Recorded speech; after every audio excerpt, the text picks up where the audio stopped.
Alright, so today we are going to be talking about fractions and reducing, adding, subtracting, multiplying, dividing them, a lot of basics. So let's go ahead and get started here. So if we want to reduce this, we got to find the biggest number it divides into both of them. And hopefully you see that 4 is what the biggest number is. So that would reduce to 2 over 9. So the same thing with B, we want to look for the biggest number that we could possibly divide into 36 and 84, the greatest common factor, what we talked about the other day. So, there's a bunch of ways to do this, but we can do the prime factorizations. Might be the easiest, and it's good practice. So 84, we'd have 2 times 2, and then we'd have a 3, right? Wouldn't it be 3? Yes. And 7, yep. So now they both share 2 2's and a 3, so that multiplies the area, gives us 12. So that means we just need to reduce the numerator and denominator by a factor of 12. So we get 3/7, the only two numbers left.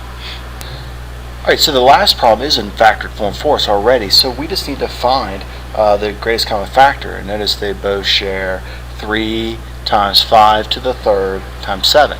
So what we're going to do is just kind of basically reduce everything by that factor of 3 times 5 to the third times 7.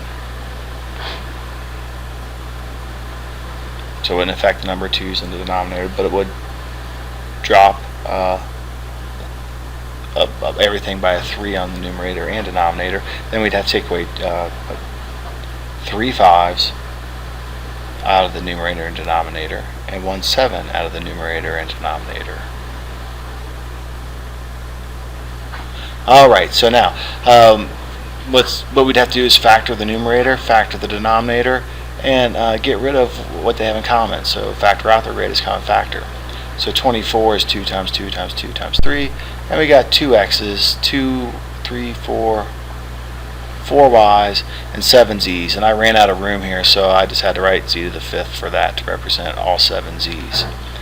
And we do the same thing with the second one here. We got 18, so it'd be 2 times 9, which is 3 times 3, 5 x's, 2 y's, and a z. And now we're just going to reduce things down one by one. I think that's the easiest route for a problem like this. So they both share 2, gone. They both share 3, gone. An x, gone. Another x. Then we got 2 y's will get reduced down, and 1 z. So now we just have to put the numerator and denominator back together. So 2 times 2 is 4. We have 2 y's, so y squared. And then we still have 6 z's left over in the numerator. Denominator, we have a 3. 3 x's, so it'd be x cubed. And we are done. Alright, so the next fun thing we're going to do is add and subtract fractions. So I hope you guys remember that you have to have a common denominator in order to add and subtract the fractions. So, you can use calculator on problems like this, but we should be able to do them by hand. So first one, notice we got to multiply the second fraction by 3 to make it 12 and 12. And now we get a common denominator, we just add up the denominators. And then we have to reduce our fraction down. So we look at it and say, well, do 8 and 12 have anything in common? Well, yeah, we can divide them both by 4. And we end up with 2/3. It looks like I ran off the screen there, though. So that's not good. Alright, so the next one, we're going to have to multiply the first fraction by 5 on top and bottom, and the second fraction by 3 on the top and bottom. That way we get a common denominator of 15.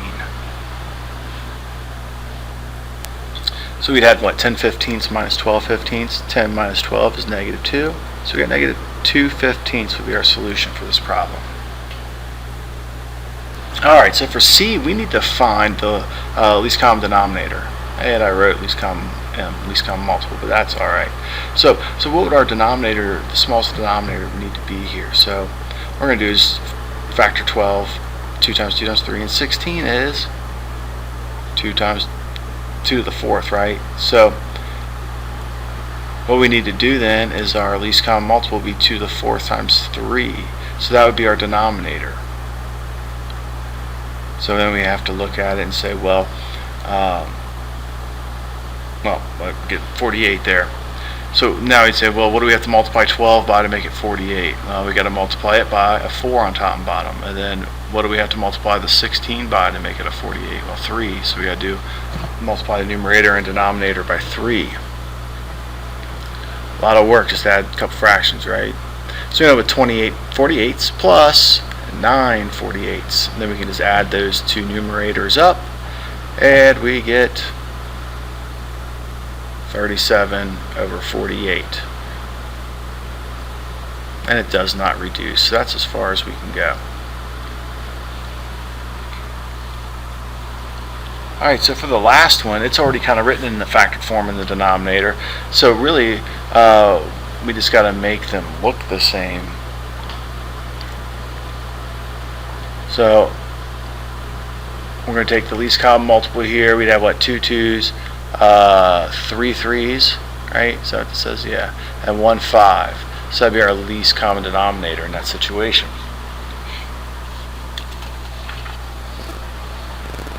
So 540, big number, right? So that means the first fraction, what are we going to multiply it by? 10 to make it 540. So we're going to multiply numerator and denominator by 10. And then the second one, what are we going to multiply it by? Well, we just got to multiply it by 3 to make that 540. You can just type 540 divided by all that, and that'll give you the answer for it. So now, we've got what, a common denominator of, or we've got 10 over 540 plus 21 over 540. Now we just add the numerators up since we got the common denominator, and we get 31 over 540, and we're done. Alright, so for these, we just need a common denominator. Even though you got variables, they're pretty easy. So our common denominator in A would have to be x times y. So that just means the first fraction we need to multiply the numerator and denominator by y. Then the second fraction, multiply the numerator and denominator by x. So we'd end up with 4y minus 3x all over xy.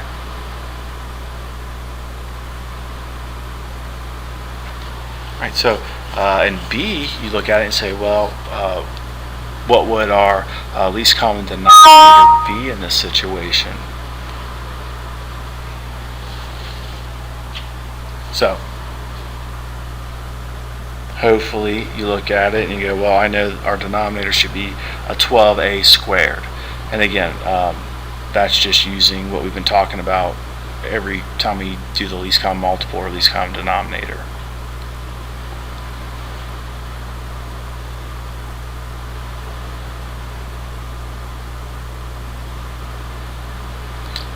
So we got to multiply the first part of the fraction by 2, and then the second part of the fraction by 3a.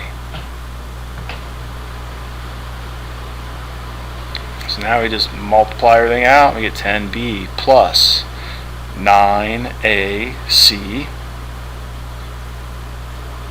all over 12a squared, and we're done. Alright, so we should be able to go back and forth between improper fractions and mixed numbers. It's kind of up to you on what method you choose to do this with, and I like improper fractions better than mixed numbers, so makes life easier. So if we want to write 47 over 6 as a mixed number, we want to see how many times 6 goes into 47. It goes in 7 times, because 6 times 7 is 42. So that means 47 minus 42 is 5, so that means there's 5 left over, so it'll be 7 and 5/6. Sorry, the video went a little too fast around that one. So now, for the second one, to write as an improper fraction, you need to think about 2. Well, 2 is really 16 over 8, right? And then you have your 3/8. So you take 8 times 2, 16. So 16 plus 3 is 19/8.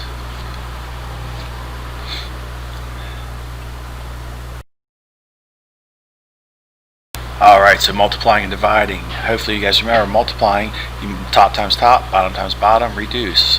Division, you keep the first fraction the same, you change the multiplication, and you flip the second fraction. And then you just multiply them and reduce. Alright, so with this one we just do top times top. Give us 18, bottom times bottom, 12, and then we should reduce the fraction. So the biggest thing that we can divide into both of those is not 6. Well, we can divide into 6, I was dividing 3, so we can divide both of these by 6. So 18 divided by 6 is 3. 12 divided by 6 is 2. So that's our answer. So the next example is division. So we would do the keep, change, flip. So keep the first one the same, change it to multiplication, and flip the second fraction. Now I'm going to reduce this fraction before I multiply it. This is another way. You don't have to do it this way. You can reduce at the end, but you can't reduce it first. So I can divide that by 5 and that by 5. So I end up with a 3 there and a 1 there. I can divide both of those by 2. So now I've reduced it. So 1 times 3 is 3, and 1 times 4 is 4. So if you want to multiply two mixed numbers, you should flip them in proper fractions. So 2 times 5 is 10, plus 3 is 13, so you have 13 fifths. 1 times 4 is 4, plus 1 is 5, so you have 5 fourths. And again, I'm going to do the reduce method. I'm going to cross out the 1s, or the 5s, and I end up with 13 fourths. Alright, so D. So if we square negative 1/3, we end up with positive 1/9 plus 4. I'm sorry, divided by 4, right? So 1/9, or is that plus? That is a plus, so I'm sorry. So we get a common denominator of 9, and we get 37/9. Alright, so for this problem, we just got to plug the values in and make sure, we put parentheses around the numbers with negatives so we don't forget about them. So we plug in the x value and the y value. So negative 2 squared is positive 4. 2 negatives make a positive, so it's plus 2 fifths. So I'll make a common denominator by multiplying that one by 5 and that one by 4. And we end up with 15 20ths plus 8 20ths. And we just add them. 23 over 20. That would be our solution.